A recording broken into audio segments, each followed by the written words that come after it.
our first episode of PK Faith and Fashion Talk. Joining me is Dr. Natalee Pryce, and she is launching her PK Faith and Fashion Talk Show. Come on and give it up for her. I see you have a lot of admirers in the audience. Dr. Natalee Pryce, congratulations on launching your Faith and Fashion Talk. I know this must have been a long time coming, and so today we want to get a little bit of insight in regards to the passion, the goal, and the vision for this inspiration. So I'm going to ask you a few questions and you'll be able to share more with us. What was it like growing up as a PK kid? And how did it shape your faith? Thank you. I didn't literally grew up as a PK kid, but as you mentioned, you want to see the passion, the vision behind this. It was a year and a half, almost 2 years, that the Lord placed a burden on me concerning pastors' kids. As I said, I didn't grow up as a pastor kid. However, I came from Jamaica to the United States, where my mom is a pastor. Now, the burden that the Lord placed on me, I don't experience what some of these pastors' kids have experienced.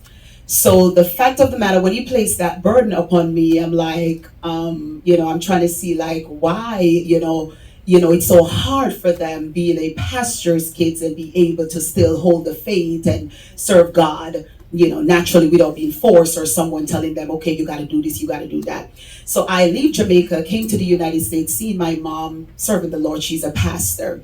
Now, what I would say is this: when it comes on to the faith, a lot of pastors' kids grew up in the sense of, okay, your mom tell you to go to church, your auntie, whoever tell you to go to church, your parents tell you to go to church.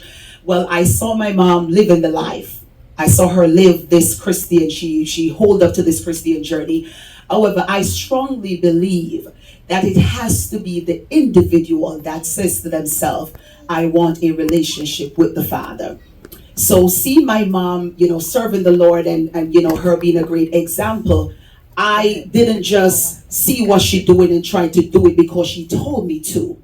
But I made up in my mind, I get my personal relationship. My personal relationship is what have me still going beyond, your parent telling you to come to church or you have to be in the service or whatever. So I didn't grow up being a pastor's kid, but the little that I see for the many years and serving in ministry with my mom, I've come to realize that you must have a personal relationship. Because if you've been forced by parents, then they're going to keep doing that for the rest of their life. But your personal relationship will keep you and cause you to, have your own thing going on with God. So that's where I get that. That's wonderful. And I'm sure many of you are sitting in the audience this evening and you're thinking, absolutely, a personal relationship with the Lord is what is going to keep you consistent in spite of who your parent is. Am I correct? Yes. Absolutely. Now, how has being a pastor's kid influenced your thoughts and ministry and how you serve? As I want to add back to, my mom is a perfect example. She lives. I oftentimes said that I have a close-up relationship with her, and I have also ministry-wise relationship with her. And I've come to my own understanding and seen that it takes more than just, your parent being a pastor. That you have to literally say to yourself that I'm serving. I oftentimes mention when I'm in service or anywhere where I'm teaching or preaching, I love my mom. She's my pastor. She's my mother plus my pastor, which it takes it a difficult road to try to differentiate how you deal with your leader and with your biological mother. But I recall the Lord spoke to me one time and he said that, differentiate them. Know when it's your leader pertaining to your destiny, your biological mom just being your mom every day. So what happened is seeing her example and being in the ministry, when I walk through these doors, I'm coming in that I'm serving the Lord. Because I'm serving the Lord, it becomes easy for me to serve in ministry. That's where it stems from, him being the source. Because sometimes we know church, but we don't know God.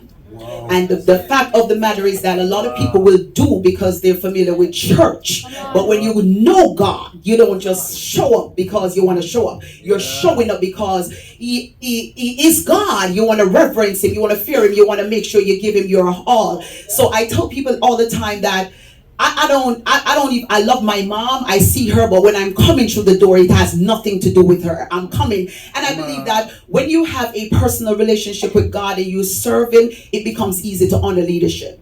It becomes easy to serve. It becomes easy to help, because that one-on-one with him will cause every area of your life to come together. So that's how I've been influenced. Come on. I can truly identify with this. Whatever you do it as unto the Lord, and it will come easy. I am loving this. You know, if you see me grab my notepad, it's because I need to recall what is being imparted in me. I'm sure you're doing the same.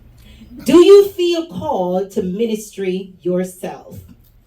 And how do you see your role in it? I know you elaborated a little bit on that earlier, but when it comes on to ministry, individuals can see a calling on you. They can see a gifting being manifested in you. However, you have to know exactly what you're called to. So the question, therefore, is, do you truly see a call to ministry and your specific role in it? Yes, absolutely. I definitely know I'm called to ministry, and that's not being prophesied to or word of knowledge or word of wisdom. I know have been called to ministry, and I want to, and this is something that I really want to encourage people, and I want to say this also, that being called into ministry, the first step of being called is getting a love for God. Because it's your love for God, because the Bible says many are called and few are chosen. But chosenness comes when you accept the call. So because I love the Father, I serve him, and I'm basically coming from, I know they're hearing Dr. Natalee or Pastor Natalee and all of that, but all of that stems from not wanting it. Not wanting it in the sense that I'm not praying to preach, I'm not praying to teach, but my love for God have caused the call to become purposeful. I'm seeing where I am in the body, and what he would have me to do pertaining to serving him. I've seen, I know my impact concerning, God will allow me to have conversation with different individuals. So it's more about making impact, like moving your life from one place to another. It's because some people, they maybe know God, they may be serving, but they have, they're not thinking that they're good enough, they cannot do it. But I believe that God has maybe an evidence, simply meaning that it doesn't mean you have to be overly qualified. You don't have to know everything to say God called you. Your love can make everything that he can do in your life become purposeful.